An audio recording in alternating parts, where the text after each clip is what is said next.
Ada masanya di mana gue nonton Detektif Conan cuma dari movie-movie-nya doang, tanpa nonton seriesnya. Dan gue yakin ada juga di antara lo yang sama kayak gue.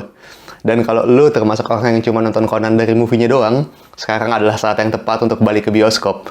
Kenapa? Karena film terbaru Detektif Conan lagi tayang di Indonesia sekarang.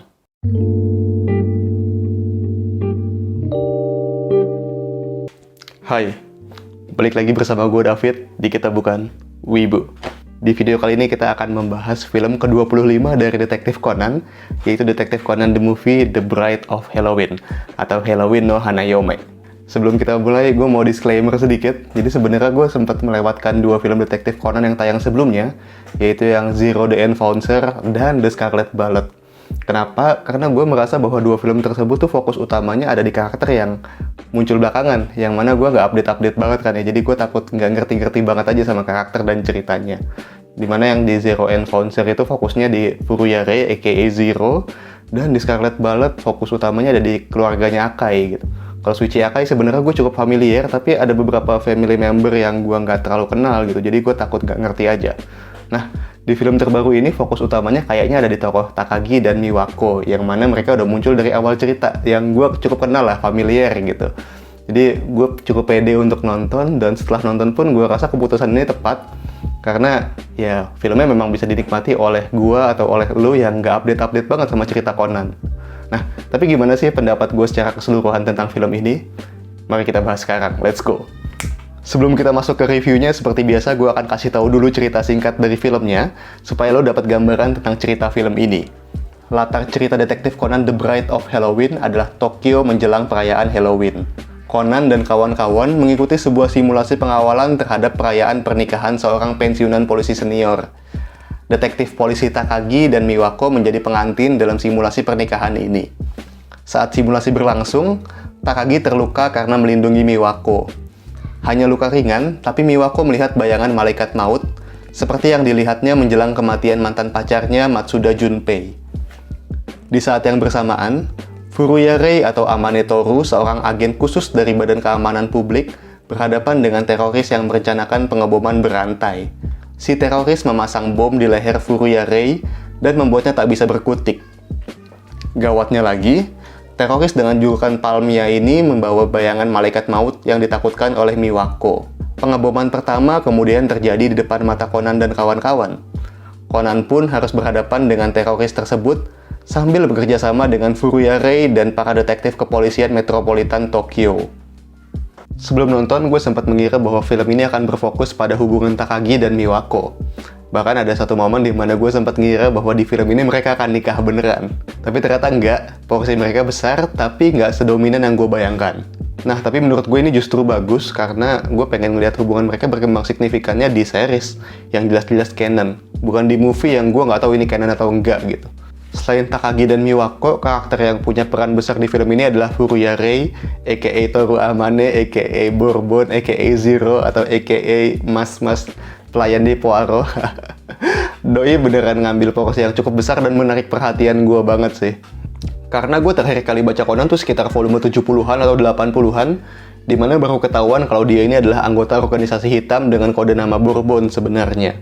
Nah, pas gue lihat lagi perkembangan karakternya dia di film ini sebagai agen ganda dari Badan Keamanan Publik, terasa keren aja gitu. Apalagi di film ini juga ketahuan gimana masa lalunya dia, gimana ternyata waktu jadi polisi awal-awal, dia seangkatan sama Matsuda Junpei dan 3 polisi keren lainnya gitu. Jadi makin kelihatan menarik aja sih masa lalu sama masa kininya dia.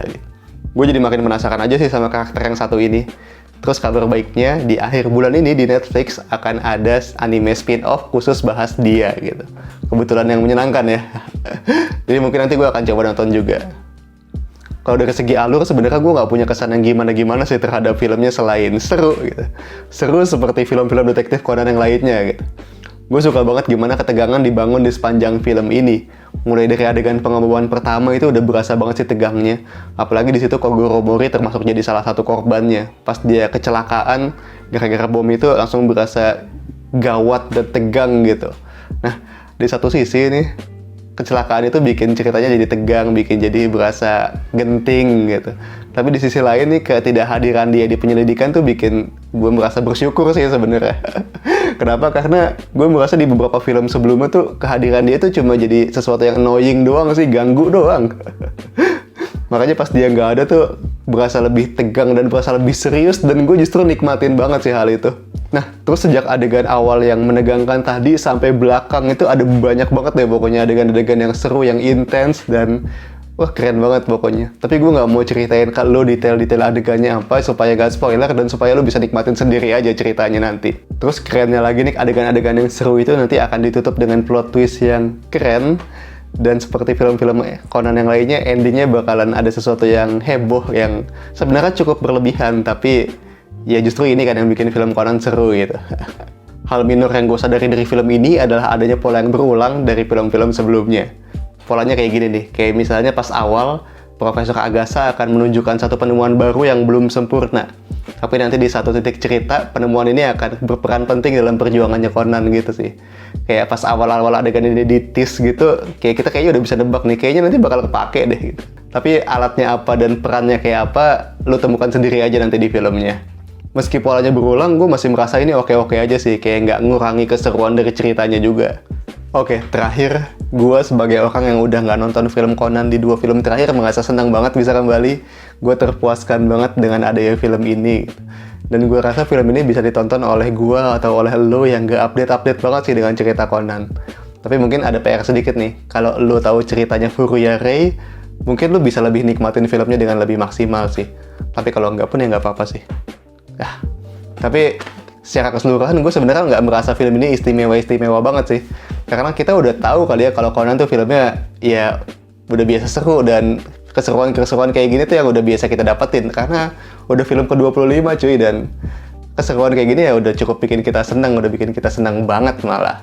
Dan kalau lo pengen dapat kesenangan yang sama, gue saranin lo untuk nonton film Detektif Conan juga kalau ada kesempatan. Dan ya, selamat menonton.